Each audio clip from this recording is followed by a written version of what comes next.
യേശുക്രിസ്തുവിൽ ഏറ്റവും സ്നേഹമുള്ളവരെ, ചിലർ പറയുന്നതൊക്കെ നിങ്ങൾ കേട്ടിട്ടുണ്ടാകും. ഒരു സ്വസ്ഥതയില്ല മനസ്സിൽ, ഒരു സ്വസ്ഥതയില്ല കുടുംബത്തിൽ.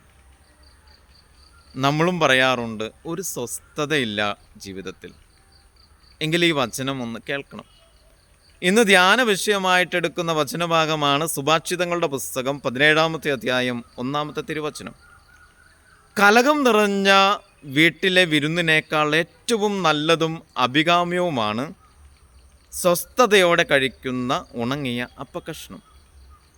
നിന്റെ കുടുംബത്തിൽ, നിന്റെ ജീവിതത്തിൽ നീ എത്രമാത്രം നല്ല വിഭവങ്ങൾ ഒരുക്കിയാലും, നല്ല വിരുന്ന് നിന്റെ വീട്ടിൽ ഒരുക്കിയാലും, ആ വീട്ടിൽ സ്വസ്ഥതയില്ലെങ്കിൽ ഒരുക്കുന്ന വിഭവം കൊണ്ട് ഒരു അർത്ഥമില്ലാതെ വരും. മറിച്ച് നീ സ്വസ്ഥതയോടെയാണ് കഴിക്കുന്നതെങ്കിൽ അത് നിന്റെ ജീവിതത്തിന് ഗുണം ചെയ്യും. അപ്പോൾ ജീവിതത്തിലും കുടുംബത്തിലും സ്വസ്ഥത അനിവാര്യമാണ്. നീ കുടുംബത്തിൽ കലഹപ്രിയനായിട്ട് മാറിപ്പോകുന്നുണ്ട്. എന്തിനും ഏതിനും കലഹിക്കുന്ന ഒരു മനോഭാവം, ഒരു കാരണവുമില്ലാതെ, നിസ്സാര കാരണങ്ങളായിരിക്കാം, എന്നാൽ ചിലപ്പോൾ ഒരു കാരണവുമില്ലാതെ കലഹിക്കുന്ന ഒരു പ്രതീതി. എങ്കിൽ നീ എങ്ങനെ ജീവിതത്തിൽ സ്വസ്ഥത അനുഭവിക്കും? നിന്റെ സ്വസ്ഥത കെടുത്തുന്ന കാര്യങ്ങൾ ഒരു പക്ഷേ പലതായിരിക്കാം. പക്ഷേ നീ തീരുമാനിക്കണം, നിന്റെ ജീവിതത്തിലും കുടുംബത്തിലും സ്വസ്ഥത വേണോ എന്ന്. നിന്റെ ജീവിതം നിന്റെ തീരുമാനമാണ്. നീ ശ്രമിച്ചാൽ നടക്കും. കാരണം നീ തീരുമാനിച്ചാൽ നിനക്ക് സ്വസ്ഥത അനുഭവിക്കാൻ പറ്റും. നിന്റെ കുടുംബത്തിലും നിന്റെ ജീവിതത്തിന് ആവശ്യമുള്ള സകല കാര്യങ്ങളും പാചകം നടക്കുന്നത് നിന്റെ മനസ്സിലാണ്. നീ എന്ത് പറയണം, എങ്ങനെ പ്രവർത്തിക്കണം എന്നൊക്കെ ആദ്യം നിന്റെ മനസ്സിലിട്ട് പാചകം ചെയ്യും.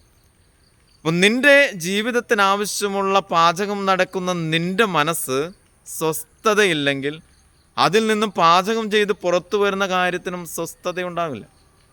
അതുകൊണ്ട് സ്വസ്ഥത ഏറ്റവും അനിവാര്യമാണ് ജീവിതത്തിലും കുടുംബത്തിലും. കലഹം മാറ്റുക, കലഹത്തോടെ സംസാരിക്കുന്ന പ്രതീതി മാറ്റുക, കലഹം നിറഞ്ഞ മനോഭാവങ്ങൾ മാറ്റുക. എങ്കിലേ നിനക്ക് സ്വസ്ഥത അനുഭവിക്കാൻ പറ്റൂ. എങ്കിൽ നീ വെച്ചു വിളമ്പുന്ന, അല്ലെങ്കിൽ നിൻ്റെ കുടുംബത്തിൽ വിളമ്പുന്ന വിഭവസമർത്ഥമായിട്ടുള്ള വിരുന്ന് ഏറ്റവും ഗുണം ചെയ്യും. സ്വസ്ഥതയില്ലെങ്കിൽ നീ എത്രമാത്രം നല്ല കാര്യങ്ങൾ ചെയ്താലും ഒരു അർത്ഥമില്ലാതെ വരും.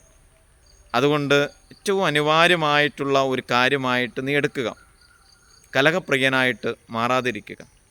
കാരണം കലഹം നിറഞ്ഞ വീട്ടിലെ വിരുന്നിനേക്കാൾ ഏറ്റവും നല്ലതാണ് ഏറ്റവും സ്വസ്ഥതയോടെ തന്നെ കഴിക്കുന്ന ഉണങ്ങിയ അപ്പക്കഷ്ണം.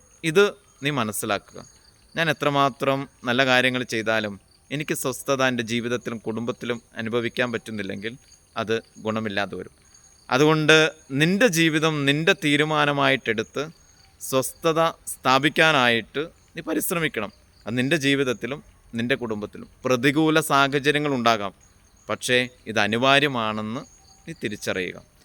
സന്തോഷത്തോടെ ആയിരിക്കുക. ദൈവം അനുഗ്രഹിക്കട്ടെ.